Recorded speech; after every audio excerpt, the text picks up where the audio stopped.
Hi, ജംബോസിന്റെ പുതിയൊരു വീഡിയോയിലേക്ക് എല്ലാവർക്കും സ്വാഗതം. നമ്മുടെ ചാനലിൽ നമ്മൾ ഓൾറെഡി CCNA അതേപോലെ തന്നെ മൈക്രോസോഫ്റ്റിന്റെ സർവർ അഡ്മിനിസ്ട്രേഷൻ എന്ന് പറയുന്ന രണ്ട് ക്ലാസ്സുകൾ നമ്മൾ സ്റ്റാർട്ട് ചെയ്തിട്ടുണ്ട്. അതിൽ ഏകദേശം CCNAയുടെ ഒരു 52ഓളം ക്ലാസ്സുകൾ ഏകദേശം തീർന്നിട്ടുണ്ടാവും. അതേപോലെ തന്നെ സർവർ അഡ്മിനിസ്ട്രേഷൻ്റെ ഒരു 4 ക്ലാസ്സോളം നമ്മൾ ഈ ഒരു വീഡിയോ ചെയ്യുന്ന വരെ നമ്മൾ അപ്ലോഡ് ചെയ്തിട്ടുണ്ട്. നമ്മുടെ ചാനലിൽ നമ്മൾ ഒരു പുതിയ സീരീസ് കൂടി സ്റ്റാർട്ട് ചെയ്യുകയാണ്.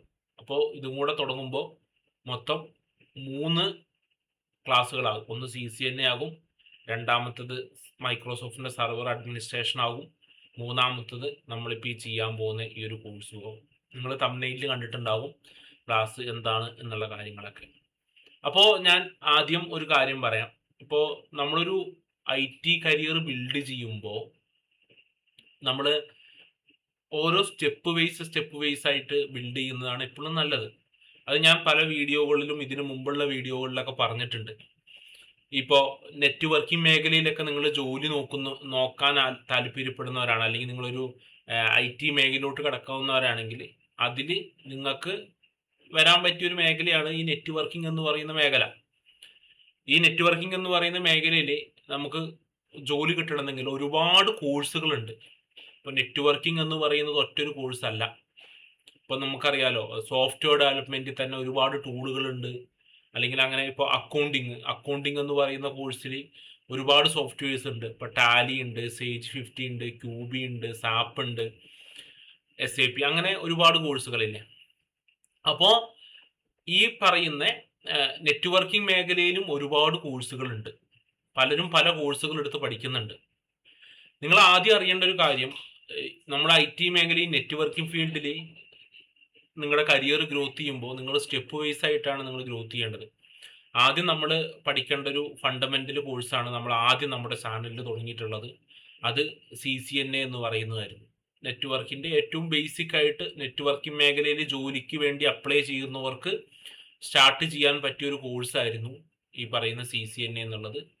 അതിനുശേഷം സ്വാഭാവികമായിട്ടും നമ്മൾ സർവർ എന്താണ് എന്നുള്ളത് നോക്കി. സർവറിൻ്റെ ഒരു 4 ക്ലാസ് ഇപ്പോൾ കഴിഞ്ഞതോടുകൂടിയിട്ട് ഇനിയും ചെയ്യാനുണ്ട്. പക്ഷേ നിങ്ങൾക്ക് മനസ്സിലായിട്ടുണ്ടാകും എന്താണ് ഈ സർവർ എന്നുള്ളത്. ഇനി നമ്മൾ ഇതിലും ഇനിയും വേറെ ക്ലാസ്സുകൾ നമ്മുടെ ഈ ചാനലിലൂടെ വിടുന്നുണ്ട്. അപ്പോൾ നിങ്ങൾ ഇത് ഓരോരോ സ്റ്റെപ്പ് വൈസ് ആയിട്ട് നിങ്ങൾ പഠിക്കാൻ നോക്കും. അപ്പം നേരിട്ട് സർവർ അഡ്മിൻ പഠിച്ചിട്ട് നെറ്റ്വർക്കിൻ്റെ ബേസ് ഒന്നും അറിയാത്ത ഒരാൾ CCNA ഒന്നും കവർ ചെയ്യാതെ നേരിട്ട് സർവർ അഡ്മിൻ വന്ന് പഠിച്ചിട്ട് അതിൽ ഗുണമുണ്ടാവുമെന്ന് എനിക്ക് തോന്നുന്നില്ല. കാരണം അത് ബേസിക് അറിയണം. അപ്പം അതുകൊണ്ടാണ് നമ്മൾ CCNA ഒക്കെ പഠിച്ച് ഇത് 3 ഒരുമിച്ച് പഠിക്കാം കേട്ടോ.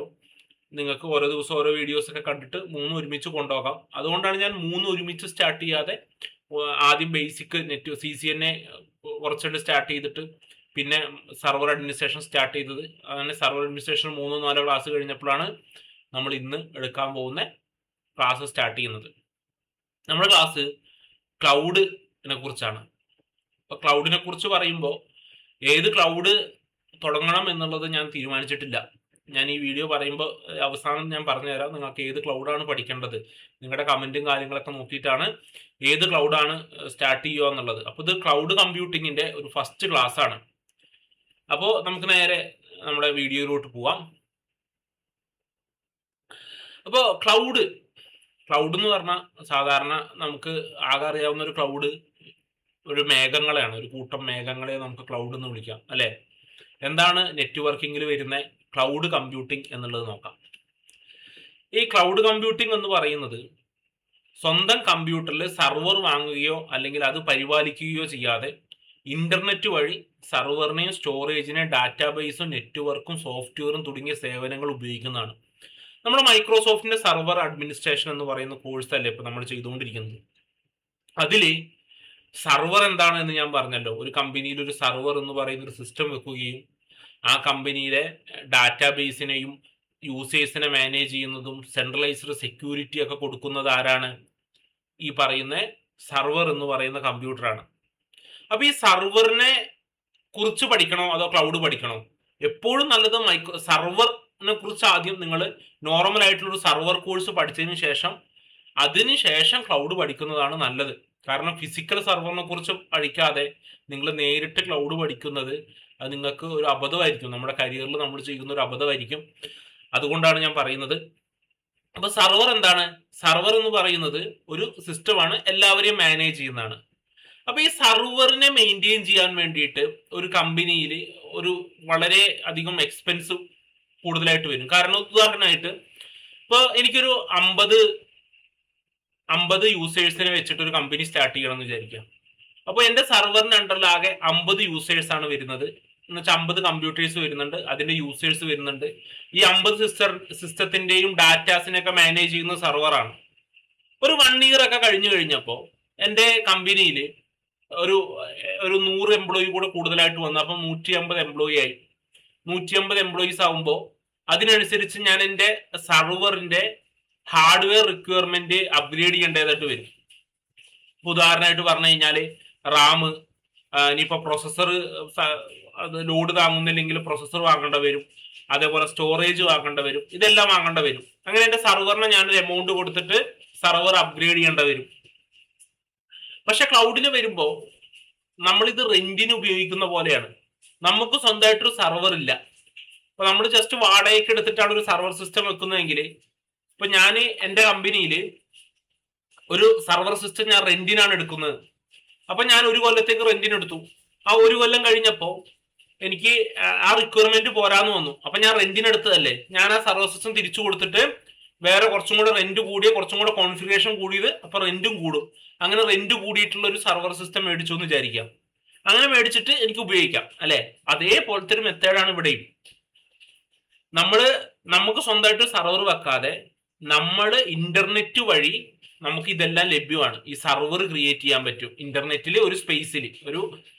നമുക്ക് ക്ലൗഡ് എന്ന് പറയുന്ന ഒരു സംഭവം നമുക്ക് ഫിസിക്കൽ ആയിട്ടൊന്നും ഇല്ലാതെ ഒരു ക്ലൗഡ് വഴി അവരുടെ ഒരു സ്പേസിൽ അവരെനിക്ക് വലിയൊരു കമ്പ്യൂട്ടർ തരുവാണ്. എന്നിട്ട് അതിന്റെ അകത്ത് എൻ്റെ അടുത്ത് പറയാണ് നിനക്ക് ഇഷ്ടമുള്ള പോലെ അത് കോൺഫിഗർ ചെയ്തു എന്ന് പറയാണ്. അങ്ങനെ എനിക്ക് എൻ്റെ സ്വന്തം അല്ലാതെ ഞാൻ അതിന് റെന്റ് കൊടുക്കുന്ന പോലെ ഇയർലി അല്ലെങ്കിൽ മന്ത്ലി ബില്ല് കൊടുത്തുകൊണ്ടിരിക്കുകയാണ്. അപ്പൊ അങ്ങനെ ഞാൻ ഫിസിക്കലായിട്ട് അല്ലാതെ ഇന്റർനെറ്റ് വഴി എനിക്ക് സർവറിനെ ക്രിയേറ്റ് ചെയ്യും, സ്റ്റോറേജ് ചെയ്യും, ഡാറ്റാബേസിനെ മാനേജ് ചെയ്യും, നെറ്റ്വർക്ക് ഉപയോഗിക്കും, അവരുടെ സോഫ്റ്റ്വെയർ ഉപയോഗിക്കും. ഇതൊക്കെ ചെയ്യുന്ന ഒരു രീതിക്കാണ് നമ്മൾ ക്ലൗഡ് എന്ന് വിളിക്കുക. ഇപ്പോൾ കോവിഡൊക്കെ സമയത്ത് മോസ്റ്റ് ഓഫ് ദ കമ്പനീസും ഫിസിക്കൽ സർവറിനെ വിട്ടിട്ട് ക്ലൗഡിലോട്ട് കുറെ പോയിട്ടുണ്ട്. കാരണം വർക്ക് ഫ്രം ഹോം ഒക്കെ കൊടുക്കാനൊക്കെ എപ്പോഴും ക്ലൗഡ് ആയിരുന്നു നല്ലത്. ഇപ്പോൾ ഹൈബ്രിഡ് രീതിയിൽ ഉപയോഗിക്കുന്നുണ്ട്. കുറച്ച് സർവീസുകൾ ക്ലൗഡിൽ ഉപയോഗിക്കുന്നുണ്ട്, കുറച്ച് സർവീസുകൾ ഫിസിക്കലായിട്ട് ഉപയോഗിക്കുന്ന മെത്തേഡുകളൊക്കെ നമ്മൾ കണ്ടുവരുന്നുണ്ട്. ഇപ്പൊ ക്ലൗഡ് എന്ന് പറഞ്ഞാൽ നമ്മൾ ഈ സ്വന്തമായിട്ട് സർവർ വെക്കാതെ റെന്റിന് വേണ്ടി ഇന്റർനെറ്റ് വഴി നമ്മളൊരു സർവറിനെ വിർച്വൽ എന്ന് പറഞ്ഞാൽ സാങ്കല്പികമായിട്ട് ക്രിയേറ്റ് ചെയ്ത് ഉപയോഗിക്കുന്ന ഒരു രീതിനെയാണ് നമ്മൾ ശരിക്കും ക്ലൗഡ് എന്ന് വിളിക്കുക. അപ്പോൾ ഇതിന് താഴെ ഇതിണ്ട് നിങ്ങളുടെ സ്വന്തം സർവർ ഇല്ലെങ്കിലും ഇന്റർനെറ്റ് വഴി മറ്റൊരാളുടെ ഡാറ്റാ സെന്റർ പോലുള്ള വാക്കുകളൊക്കെ നമ്മൾ ക്ലൗഡിനെ കുറിച്ച് കൂടുതലായിട്ട് പഠിക്കുമ്പോൾ വരും. കാരണം നമുക്കൊരു മെഷീൻ ഉണ്ടാക്കണം എന്ന് പറഞ്ഞല്ലോ, നമുക്കൊരു സർവർ ഉണ്ടാക്കണം. അപ്പൊ ഈ സർവർ ഉണ്ടാക്കണമെങ്കിൽ നമുക്ക് എന്ത് വേണം? ഒരു സ്പേസ് വേണം. ആ സ്പേസ് തരുന്ന ആ സ്ഥലങ്ങളിൽ നമ്മൾ ഡാറ്റാ സെന്റർ എന്ന് പറയും. അങ്ങനെ ഡാറ്റാ സെന്ററിൽ നമുക്ക് ഒരു സർവറിനെ ക്രിയേറ്റ് ചെയ്ത് അവിടെ നമ്മൾ ഉപയോഗിക്കുന്നതിനാണ് നമ്മൾ ഈ ക്ലൗഡ് കമ്പ്യൂട്ടിംഗ് എന്ന് വിളിക്കുക. അപ്പോൾ ഇത് ജസ്റ്റ് ഒന്ന് നിങ്ങൾക്ക് മനസ്സിലായി എന്ന് വിചാരിക്കുന്നു. ക്ലൗഡ് നമ്മൾ ഇപ്പോഴും ശരിക്കും ഉപയോഗിക്കുന്നുണ്ട്. ഇപ്പൊ ക്ലൗഡ് നമ്മൾ ഉപയോഗിക്കുന്ന ചില ഉദാഹരണങ്ങൾ പറഞ്ഞുതരാം. ഇപ്പൊ നമ്മൾ ദിവസവും നമ്മുടെ ജിമെയിൽ, നമ്മളെല്ലാം ഗൂഗിളിന്റെ ജിമെയിൽ എന്ന് പറയുന്ന സർവീസ് ഉപയോഗിക്കുന്നുണ്ടല്ലോ. നമുക്ക് വരുന്ന മെയിലുകളും നമുക്ക് മെയിലിൽ വരുന്ന അറ്റാച്ച്മെന്റും ഈ കാര്യങ്ങളൊക്കെ എവിടെയാണ് സ്റ്റോർ ആവുന്നത്? നമ്മുടെ ഫോണിലാണോ? നമ്മുടെ ഫോണിലല്ല. ഇപ്പൊ നമ്മളൊരു ഫോൺ മാറ്റിയിട്ട് പുതിയ ഫോണിൽ നമ്മൾ അതേ ജിമെയിലിൽ സൈൻ ചെയ്താൽ നമ്മുടെ മെയിൽ അവിടെ കാണില്ലേ? അപ്പൊ നമുക്ക് വരുന്ന ഈ പറയുന്ന മെയിലുകളൊന്നും നമ്മുടെ ഫോണിന്റെ സ്പേസിലല്ല എന്താവുന്നത്, സ്റ്റോർ ആവുന്നത്. എവിടെ സ്റ്റോർ ആവുന്നത്? ഇത് ഗൂഗിളിന്റെ ഒരു സ്പേസിലാണ് എന്താവുന്നത്, സ്റ്റോർ ആവുന്നത്. അതുപോലെ തന്നെ ഗൂഗിളിന്റെ ഡ്രൈവ്, നമുക്കൊരു ജിമെയിൽ അക്കൗണ്ട് എടുത്തു കഴിഞ്ഞാൽ നമുക്കൊരു 15 GB ഡ്രൈവ് കിട്ടുമല്ലോ. ഈ ഡ്രൈവിലെ ഡാറ്റകൾ എവിടെയാണ്? നമ്മുടെ ഫോണിലാണോ സ്റ്റോർ ആവുന്നത്? നമ്മുടെ ഫോണിലല്ല സ്റ്റോർ ആവുന്നത്. അത് ഗൂഗിളിന്റെ സ്പേസിലാണ് സ്റ്റോർ ആവുന്നത്. ആ സ്പേസിൽ നമ്മൾ 15 GB വരെ നമുക്ക് ഫ്രീ ആയിട്ട് കിട്ടും, അത് നിങ്ങൾക്കറിയാം. അതിനുശേഷം നമുക്ക് വീണ്ടും സ്പേസ് വേണമെന്നുണ്ടെങ്കിൽ നമ്മൾ പൈസ കൊടുക്കേണ്ട കാര്യം നിങ്ങൾക്ക് ചിലർക്ക് അറിയായിരിക്കും. 15 GB ആണ് നമുക്ക് അതിൽ നോർമലായിട്ട് ഗൂഗിൾ ഡ്രൈവിൽ നമുക്ക് സൗജന്യമായിട്ട് കിട്ടുന്നത്. അപ്പൊ അതൊരു ക്ലൗഡാണ്. യൂട്യൂബിൽ നമ്മൾ അപ്ലോഡ് ചെയ്യുന്ന വീഡിയോസും കാര്യങ്ങളൊക്കെ നമ്മുടെ കമ്പ്യൂട്ടറിന്റെ സ്പേസോ നമ്മുടെ ഗൂഗിൾ ഡ്രൈവിന്റെ സ്പേസോ എടുക്കുന്നുണ്ടോ? ഇല്ല. അത് ഗൂഗിളിന്റെ ഡാറ്റാ സെന്ററിലാണ്, യൂട്യൂബിന്റെ ഡാറ്റാ സെന്റർ. ഓക്കെ, അതിലാണ് എന്താവുന്നത്, അത് സ്റ്റോർ ആവുന്നത്. അതേപോലെ തന്നെ പറഞ്ഞിട്ടുള്ള നെറ്റ്ഫ്ലിക്സ്, നമ്മുടെ വാട്സപ്പിന്റെ ബാക്കപ്പ് നമ്മൾ മെയിലോട്ട് എടുക്കുന്നത്. നിങ്ങളുടെ ഗൂഗിൾ ഡ്രൈവ് പോലെ നമുക്ക് ഉപയോഗിക്കാവുന്നതാണ് മൈക്രോസോഫ്റ്റിന്റെ വൺ ഡ്രൈവ്, ഡ്രോപ്പ് ബോക്സ്, ഐഫോണുകാർ ഉപയോഗിക്കുന്ന ഐക്ലൗഡ്. ഇതൊക്കെ ക്ലൗഡിലാണ് നമ്മുടെ ഡാറ്റകൾ സ്റ്റോർ ചെയ്യുന്നത്. നമ്മുടെ മെഷീനിലല്ല, നമ്മൾ വേറൊരു സ്പേസിലാണ് നമ്മുടെ ഡാറ്റകൾ സ്റ്റോർ ചെയ്യുന്നത്. അപ്പൊ ഇതെല്ലാം ക്ലൗഡ് കമ്പ്യൂട്ടിങ്ങിന് ഉദാഹരണമായിട്ട് നമുക്ക് പറയാൻ പറ്റും. ഇപ്പോൾ പഴയ രീതിയും ക്ലൗഡ് വന്നപ്പോൾ നമ്മുടെ IT മേഖലയിൽ ഉണ്ടായിട്ട ചേഞ്ചിനെ കുറിച്ചാണ് ഇനി അടുത്തത് പറയാനുള്ളത്. സാധാരണ ഒരു സർവർ വാങ്ങണം, സർവറിന് UPS വെക്കണം, സർവറിന് എപ്പോഴും അതിന്റെ ടെമ്പറേച്ചർ ഒക്കെ ക്രമീകരിക്കാൻ വേണ്ടിയിട്ട് നമുക്ക് AC റൂം വേണം, അതിനെ മെയിൻ്റെനൻസ് ചെയ്യണം, ഹാർഡ്വെയർ ഫെയിലിയർ ഉണ്ടായാൽ അത് റെഡിയാക്കണം. അപ്പൊ നമ്മൾ അങ്ങനെ ഒരു സർവറിനെ വെക്കാൻ വേണ്ടിയിട്ട് നമ്മളൊരു കമ്പനി ഒരു ഇനീഷ്യൽ ആയിട്ട് ഒരു ഇൻവെസ്റ്റ്മെന്റ് നടത്തണം സർവർ സിസ്റ്റത്തിന് വേണ്ടിയിട്ട്. ക്ലൗഡിലോട്ട് മാറിയപ്പോൾ നമ്മൾ സർവർ വാങ്ങേണ്ട ആവശ്യമില്ല. കാരണം നമ്മൾ വേറൊരാളുടെ സ്പേസ് റെന്റിന് ഉപയോഗിക്കുന്ന പോലെയാണ്. ഉപയോഗിക്കുന്ന സർവീസുകൾക്ക് മാത്രം പൈസ കൊടുത്താൽ മതി. നമുക്ക് എപ്പോൾ വേണമെങ്കിലും സർവർ ക്രിയേറ്റ് ചെയ്യാം. ഇപ്പം എൻ്റെ കമ്പനി സർവർ വെക്കണം, നോർമൽ ആയിട്ടാണെങ്കിൽ എന്താ, സർവറിന് ഓർഡർ കൊടുക്കണം, സർവർ വരണം, അത് സെറ്റിങ്സ് കാര്യങ്ങളെല്ലാം വരണം. ഇത് നമുക്ക് ജസ്റ്റ് ഒരു ക്ലൗഡ് സർവീസ് നമ്മൾ ഉപയോഗിക്കുക, നമ്മൾ അവിടെ അക്കൗണ്ട് ക്രിയേറ്റ് ചെയ്യുക, സർവർ ക്രിയേറ്റ് ചെയ്താൽ ഏകദേശം ഒരു 5-10 മിനിറ്റ് കൊണ്ട് നമ്മുടെ സർവർ അവിടെ ഇതാവും. ഇനി ലോകത്തിന്റെ ഏത് ഭാഗത്തു നിന്നും നമുക്ക് ഇത് ആക്സസ് ചെയ്യാൻ പറ്റും ക്ലൗഡിനെ. അല്ലെങ്കിൽ നമ്മുടെ സർവർ നമ്മൾ ഇന്റർനെറ്റുമായിട്ട് കണക്ട് ചെയ്യണം, ഫിസിക്കൽ സർവർ ആണെങ്കിൽ. പിന്നെ അതിന്റെ ഭാഗത്ത് നിന്ന് അതിന്റെ ഫയർവാൾ, അതിന്റെ സെക്യൂരിറ്റി ഒക്കെ നമ്മൾ വേറെ നോക്കണം. പിന്നെ അതിന്റെ IP, സ്റ്റാറ്റിക് IP ഒക്കെ ഉണ്ടെങ്കിൽ അത് നോക്കണം, അതൊക്കെ ചെയ്യണം അല്ലെ. ഇതാവുമ്പോൾ അതൊന്നും ആവശ്യമില്ല. ഇതൊക്കെ ഇതിന്റെയൊക്കെ സെക്യൂരിറ്റിയും കാര്യങ്ങളൊക്കെ അവർ നോക്കിക്കോളും. വളരെ സെക്യൂർ ആണ്, നമുക്ക് ബാക്കപ്പ് എടുത്ത് വെക്കാനൊക്കെ എളുപ്പമുള്ള രീതിയാണ് ഈ ക്ലൗഡിൽ നമ്മൾ ഈ സർവീസുകളും കാര്യങ്ങളൊക്കെ ചെയ്യുക എന്നുള്ളത്. അപ്പൊ ക്ലൗഡ് പഠിക്കുമ്പോൾ ഏത് ക്ലൗഡിന്റെ കോഴ്സ് പഠിക്കണം എന്നുള്ളതാണ് അടുത്തൊരു കൺഫ്യൂഷൻ ആയിട്ട് വരിക. നമുക്ക് ക്ലൗഡ് സർവീസുകൾ നമുക്ക് ഇങ്ങനെ സർവറും കാര്യങ്ങളൊക്കെ പ്രൊവൈഡ് ചെയ്യാൻ വേണ്ടിയിട്ട് നമ്മുടെ ക്ലൗഡിൽ മെയിൻ ആയിട്ട് നമുക്ക് ഒരു 3 കമ്പനികളാണ് മെയിൻ ആയിട്ടുള്ളത്.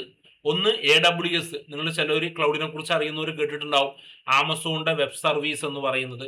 രണ്ടാമത്തത് മൈക്രോസോഫ്റ്റിന്റെ അസ്യൂർ എന്ന് പറയും, അസ്യൂർ എന്ന് പറയുന്ന ഒരു ക്ലൗഡ് ഉണ്ട്. അല്ലെങ്കിൽ ഗൂഗിളിന്റെ ക്ലൗഡ് പ്ലാറ്റ്ഫോം ആയിട്ടുള്ള ഗൂഗിൾ ക്ലൗഡ് പ്ലാറ്റ്ഫോം GCP എന്ന് പറയും. ഇത് പിന്നെ ഒറാക്കിളിന്റെ ക്ലൗഡ് ഉണ്ട്, പിന്നെ IBMന്റെ ക്ലൗഡ് ഉണ്ട്. അതിൽ ഈ 3 AWSഉം അസ്യൂറും ഗൂഗിൾ ക്ലൗഡും, ഇവരാണ് most of the companies use ചെയ്യുന്ന ക്ലൗഡ് പ്രൊവൈഡർ. നമുക്ക് ഏത് ക്ലൗഡിൽ സ്റ്റാർട്ട് ചെയ്യണം എന്ന് ആ കമ്പനിയാണ് ഡിസൈഡ് ചെയ്യുന്നത്. അതാ AWS തരുന്ന സർവീസ്, അല്ലെങ്കിൽ അസ്യൂർ തരുന്ന സർവീസ്, അല്ലെങ്കിൽ ഇപ്പൊ GCP തരുന്ന സർവീസുകൾ, ഇതിലെല്ലാം നമുക്ക് ചൂസ് ചെയ്യാം ഏത് വേണം എന്നുള്ളത്. ആ കമ്പനി ഓൾറെഡി ചിലപ്പോൾ ചൂസ് ചെയ്ത് വെച്ചിട്ടുണ്ടാവും, അല്ലെങ്കിൽ നമുക്ക് ചൂസ് ചെയ്യാൻ പറ്റും ഏതാണ് ചെയ്യേണ്ടതെന്നുള്ളത്. ഇത് 3ഉം മെയിൻ ആയിട്ടുള്ള ക്ലൗഡ് പ്രൊവൈഡേഴ്സ് ആണ്. ഈ 3 ക്ലൗഡിനെ കുറിച്ച് നിങ്ങൾ പഠിക്കണമെന്ന് ഞാൻ പറയുന്നില്ല. ഇപ്പൊ AWSന്റെ ക്ലൗഡിനെ കുറിച്ചാണ് നിങ്ങൾക്ക് പഠിക്കുന്നതെങ്കിൽ AWS എന്നാണ് കോഴ്സിന്റെ പേര്.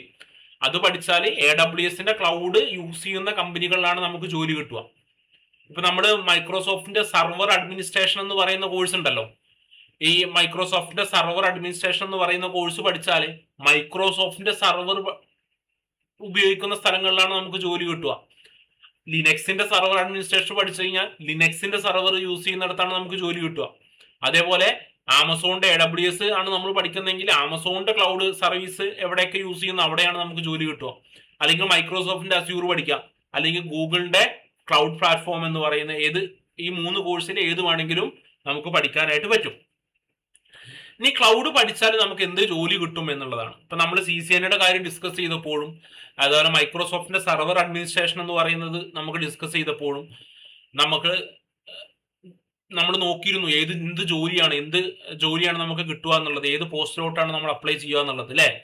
അതേപോലെ ക്ലൗഡ് പഠിച്ചാൽ നമുക്ക് ക്ലൗഡ് എഞ്ചിനീയർ ആയിട്ടും ക്ലൗഡ് അഡ്മിനിസ്ട്രേറ്റർ ആയിട്ട്, AWS പഠിക്കാനാണ് AWS അഡ്മിനിസ്ട്രേറ്റർ ജോലി കിട്ടുക, അസ്യൂർ പഠിച്ചാൽ അസ്യൂർ അഡ്മിനിസ്ട്രേറ്റർ ആയിട്ട് ജോലി കിട്ടും, ക്ലൗഡ് സപ്പോർട്ട് എഞ്ചിനീയർ ആയിട്ട്, ഡെവോപ്സ് എഞ്ചിനീയർ ആയിട്ട്, സൈറ്റ് റിലയബിലിറ്റി എഞ്ചിനീയർ ആയിട്ട്, ക്ലൗഡ് സെക്യൂരിറ്റി എഞ്ചിനീയർ ആയിട്ട്, സൊല്യൂഷൻസ് ആർക്കിടെക്ട്, ക്ലൗഡ് കൺസൾട്ടന്റ് ആയിട്ട്, ഇത്രയും മേഖലകളിൽ നമുക്ക് ജോലിക്ക് അപ്ലൈ ചെയ്യാനായിട്ട് പറ്റും നിങ്ങൾ ക്ലൗഡ് എന്ന് പറയുന്ന കോഴ്സ് നിങ്ങൾ പഠിച്ചു കഴിഞ്ഞാൽ. അടുത്തതായിട്ട് ഞാൻ പറഞ്ഞല്ലോ, ഇപ്പോൾ 1ാമത്തെ സ്റ്റെപ്പ് 5ാമത്തെ സ്റ്റെപ്പിലോട്ട് കിടക്കുന്ന പോലെയാണ്, അല്ലെങ്കിൽ ഒറ്റയടിക്ക് 5ാമത്തെ സ്റ്റെപ്പിലോട്ട് ചാടുന്ന പോലെയാണ് നിങ്ങൾ ക്ലൗഡ് ലൈഫിൽ പഠിക്കുന്നത് നേരിട്ട്. ഇപ്പോൾ ചിലപ്പോൾ നിങ്ങളുടെ അടുത്ത് ക്ലൗഡ് നേരിട്ട് പഠിക്കാനൊക്കെ ക്ലൗഡ് പഠിക്കാം, അല്ലെങ്കിൽ ക്ലൗഡ് നേരിട്ട് പഠിക്കാമെന്നൊക്കെ പറയുന്നുണ്ടാവും പല ആൾക്കാരും, അല്ലെങ്കിൽ പല സെൻറ്റേഴ്സുകളൊക്കെ. അവരെ നിങ്ങൾ ജസ്റ്റ് ക്ലൗഡ് പഠിപ്പിച്ചു വിടും. ക്ലൗഡ് അല്ലെങ്കിൽ ഇപ്പോൾ ഒരു ബേസിക്കും ഇല്ലാത്തവരെ വേണമെങ്കിൽ ഞാൻ ക്ലൗഡ് പഠിപ്പിച്ചു വിടാം. പക്ഷെ അവർക്ക് ലൈഫിൽ പിന്നെ എവിടെ എത്താൻ പറ്റില്ല. കാരണം ബേസിക് ആയിട്ടുള്ള നെറ്റ്വർക്കിന്റെ കാര്യങ്ങളൊന്നും അറിയാതെ നേരിട്ട് ക്ലൗഡ് പഠിക്കുന്നതിനേക്കാൾ നല്ലത് സ്റ്റെപ്പ് വൈസ് ആയിട്ട് നമ്മൾ ക്ലൗഡ് പഠിച്ചു പോകുന്നതാണ്. ക്ലൗഡ് നേരിട്ട് പഠിക്കാൻ പാടില്ല എന്ന് തന്നെയാണ് എൻ്റെ ഒരു അഭിപ്രായം. അത് പലർക്കും ചിലപ്പോൾ പല അഭിപ്രായങ്ങളുണ്ടാവും. ഞാൻ എൻ്റെയാണ്. ആദ്യം നമുക്ക് ക്ലൗഡ് പഠിക്കണമെങ്കിൽ ഒരു IT നോളജ്, ബേസിക് ആയിട്ടൊരു IT നോളജ് വേണം. അതിനായിട്ട് ആദ്യം നമ്മൾ അറിയേണ്ടത് കമ്പ്യൂട്ടറിന്റെ ഫണ്ടമെന്റൽസ് അറിയണം, ഓപ്പറേറ്റിംഗ് സിസ്റ്റം എന്താണെന്ന് അറിയണം, ഹാർഡ്വെയറിന്റെ ബേസിക് അറിയണം, സ്റ്റോറേജ് എന്താണെന്ന് അറിയണം, റാം എന്താണെന്ന് അറിയണം, പ്രൊസസർ എന്താണെന്ന് അറിയണം. രണ്ടാമതായിട്ട് നെറ്റ്വർക്കിന്റെ ബേസിക് അറിയണം, IP അഡ്രസ് എന്താണ്, സബ്നെറ്റിംഗ് എന്താണ്, VLAN എന്താണ്, റൂട്ടിംഗ്, സ്വിച്ചിങ്, DNS, DHCP. ഇതിൽ DNSഉം DHCP ഒന്നും നമ്മൾ സർവറിനും എത്തിയിട്ടില്ല, CCNA എത്തിയിട്ടില്ല.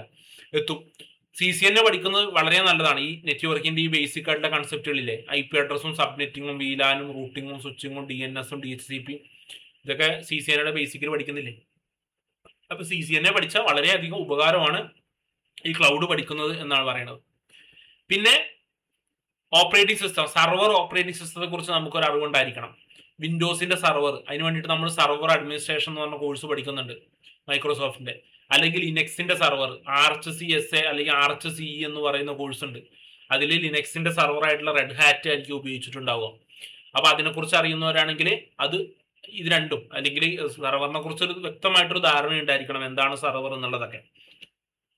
പിന്നെ ബേസിക് ആയിട്ടുള്ള കുറച്ച് സെക്യൂരിറ്റികൾ അറിഞ്ഞിരിക്കണം. ഫയർവാൾ എന്താണ്, അതേപോലെ IAM കൺസെപ്റ്റ്, അതേപോലെ VPN, multi factor authentication, encryption, okay, ഇങ്ങനെയുള്ളതിന്റെ കുറച്ചൊക്കെ ഒരു ബേസിക് ആയിട്ടുള്ള നോളജ് നമുക്ക് ഉണ്ടായിരിക്കണം എന്നുള്ളതാണ്. പിന്നെ IAM കൺസെപ്റ്റും മൾട്ടി ഫാക്ടറൊക്കെ നമ്മൾ ഓൾറെഡി ക്ലൗഡിൽ പഠിക്കുമ്പോൾ തന്നെ കവർ ചെയ്ത് പോകുന്നുണ്ട്. എന്നാലും ഫയർവാൾ, ബേസിക് ആയിട്ട് നെറ്റ്വർക്കിന്റെ സെക്യൂരിറ്റിയെ കുറിച്ചുള്ള ഒരു നോളജ് നമുക്കുണ്ടായിരിക്കണം. ക്ലൗഡ് പഠിക്കാനുള്ള റോഡ് മാപ്പ് ഞാനിവിടെ കൊടുക്കാം. ആദ്യം കമ്പ്യൂട്ടറിന്റെ ഫണ്ടമെന്റൽസ് അറിഞ്ഞിരിക്കണം. പിന്നെ നെറ്റ്വർക്കിംഗ് കോഴ്സ് ആയിട്ടുള്ള CCNA അറിഞ്ഞിരിക്കണം. പിന്നെ വിൻഡോസിന്റെ സർവറിനെ കുറിച്ചോ ലിനക്സിന്റെ സർവറിനെ കുറിച്ച് അറിഞ്ഞിരിക്കണം. പിന്നെ വെർച്വലൈസേഷൻ എന്ന് പറയുന്ന ടെക്നോളജി എന്താണെന്ന് അറിഞ്ഞിരിക്കണം. പിന്നെ AWSഉം അതേപോലെ അസ്യൂർ, അതിലേതെങ്കിലും ഒരു കോഴ്സ് നിങ്ങൾക്ക് ക്ലൗഡിൽ എടുത്ത് പഠിക്കാം.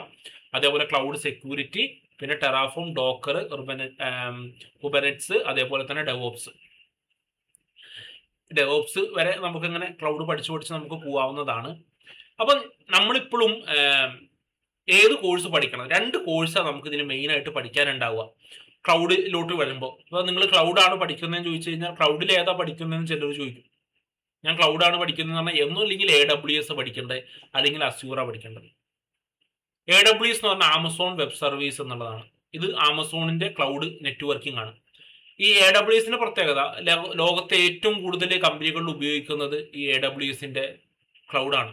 അതേപോലെ ഏറ്റവും കൂടുതൽ ജോബ് വേക്കൻസി ഉള്ളത്, കൂടുതൽ സർവീസുകൾ, ഇപ്പോൾ വെർച്വൽ മെഷീൻസ് സർവറുകൾ മാത്രമല്ല നമുക്ക് അതിൽ ക്രിയേറ്റ് ചെയ്യാൻ പറ്റുമോ, അതിൽ നമുക്ക് ഒട്ടനവധി കാര്യങ്ങൾ ക്രിയേറ്റ് ചെയ്യാൻ പറ്റും. അപ്പോൾ ഏറ്റവും കൂടുതൽ സർവീസുകൾ പ്രൊവൈഡ് ചെയ്യുന്നത് ആരാണ്? നമ്മുടെ AWS ആണ്. അസ്യൂർ ആണെങ്കിൽ മൈക്രോസോഫ്റ്റിന്റെ പ്രൊഡക്റ്റുകൾ ഉപയോഗിക്കുന്ന കമ്പനികളാണ് കൂടുതലായിട്ട് അസ്യൂർ ഉപയോഗിക്കുക.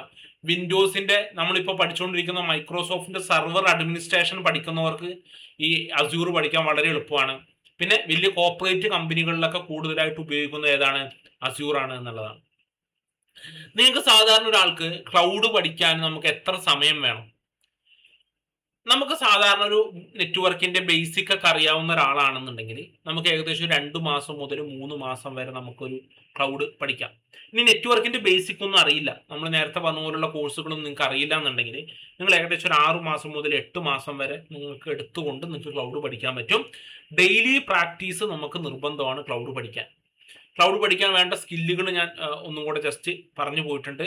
നെറ്റ്വർക്കിംഗ്, ലിനക്സ് അല്ലെങ്കിൽ സർവർ, IAM, EC2 IAM ഒക്കെ നമുക്ക് അസ്യൂറിൽ വരുന്ന, AWSൽ വരുന്നതാണ്.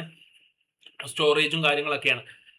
വെർച്വൽ മെഷീൻ EC2 എന്നൊക്കെ പറഞ്ഞു കഴിഞ്ഞാൽ വെർച്വൽ മെഷീൻസ് ഒക്കെ ക്രിയേറ്റ് ചെയ്യാൻ വേണ്ടിയിട്ടാണ്. അപ്പോൾ ഇങ്ങനെയുള്ള കുറച്ച് സർവീസുകൾ നിങ്ങൾ അറിഞ്ഞിരിക്കണം എന്നുള്ളതാണ്. അപ്പോൾ കരിയർ പാത്തും കാര്യങ്ങളൊക്കെ ഒരു ക്ലൗഡിൻ്റെ കരിയർ പാത്ത് എന്ന് പറഞ്ഞു കഴിഞ്ഞാൽ, ഇപ്പം ഞാൻ നേരത്തെ പറഞ്ഞത് നമുക്ക് ക്ലൗഡ് പഠിച്ച എവിടെ വരെ പോകാമെന്നാണ്. അവസാനം ഡെവോപ്സ് വരെ നമ്മളെത്തി. ഇതിന്റെ കരിയർ പാത്ത് നമുക്ക് IT സപ്പോർട്ടായിട്ട്, സിസ്റ്റം അഡ്മിൻ ആയിട്ട്, നെറ്റ്വർക്ക് അഡ്മിൻ ആയിട്ട്, ക്ലൗഡ് അഡ്മിനിസ്ട്രേറ്റർ ആയിട്ട്, ക്ലൗഡ് എഞ്ചിനീയർ ആയിട്ട്, സീനിയർ ക്ലൗഡ് എഞ്ചിനീയർ ആയിട്ട്, സൊല്യൂഷൻ ആർക്കിടെക്ട് ആയിട്ട്, ക്ലൗഡ് ആർക്കിടെക്ട് ആയിട്ട് വരെ നമ്മുടെ കരിയർ ഇങ്ങനെ നമുക്ക് ഗ്രോത്ത് ചെയ്ത് കൊണ്ടുപോകാനായിട്ട് സാധിക്കും എന്നുള്ളതാണ് നമ്മൾ ഇതിൽ പറഞ്ഞിട്ടുള്ളത്. അപ്പൊ ഇത്രയും കാര്യങ്ങളാണ്. ഇനി ഈ ഒരു വീഡിയോ കണ്ടതിന് ശേഷം നിങ്ങൾ കമന്റ് ഇടുന്നതിനനുസരിച്ചാണ് ഞാൻ AWS എന്ന് പറയുന്ന കോഴ്സ് സ്റ്റാർട്ട് ചെയ്യണോ അതേപോലെ അസ്യൂർ സ്റ്റാർട്ട് ചെയ്യണോ എന്ന് തീരുമാനിക്കുക. ഓക്കെ, അപ്പോൾ ക്ലൗഡ് പഠിക്കാൻ താല്പര്യമുള്ള നിങ്ങളുടെ ഫ്രണ്ട്സിന് നിങ്ങൾ ഈ ഒരു വീഡിയോ ഒന്ന് ഷെയർ ചെയ്ത് കൊടുത്തു നോക്കുക. അതേപോലെ നെറ്റ്വർക്കിംഗ് മേഖലയിൽ ജോലി ചെയ്യുന്നവർക്കും അല്ലെങ്കിൽ നെറ്റ്വർക്കിംഗ് മേഖലയിൽ ഒരു കരിയർ ആഗ്രഹിക്കുന്നവരെ നിങ്ങളുടെ ഫ്രണ്ട്സ്, റിലേറ്റീവ്സ് ആരെങ്കിലും ഉണ്ടെങ്കിൽ അവർക്ക് നിങ്ങൾ ഈ ചാനലൊന്ന് ഷെയർ ചെയ്ത് കൊടുക്കുക. അവർക്കൊക്കെ അവരുടെ ആ ഒരു നെറ്റ്വർക്കിംഗ് മേഖലയിൽ കരിയർ ബിൽഡ് ചെയ്യാൻ വേണ്ടിയിട്ട് അവർക്ക് വളരെയധികം ഉപകാരപ്പെടും. അപ്പോൾ നമുക്ക് അടുത്ത വീഡിയോ നിങ്ങൾ ഇടുന്ന കമന്റിനനുസരിച്ചാണ് AWS സ്റ്റാർട്ട് ചെയ്യണോ അസ്യൂർ സ്റ്റാർട്ട് ചെയ്യണോ എന്ന് തീരുമാനിക്കുക. നമുക്ക് അടുത്ത വീഡിയോ ഇതിന്റെ രണ്ടാമത്തെ സെക്ഷനിൽ നമ്മൾ പറയും നമ്മൾ ഏതാണ് സ്റ്റാർട്ട് ചെയ്യുന്നത് എന്നുള്ളതും അതിന്റെ ബേസിക് ആയിട്ടുള്ള കാര്യങ്ങൾ നമുക്ക് പറയും. അപ്പോൾ നമുക്ക് അടുത്ത വീഡിയോയിൽ കാണാം.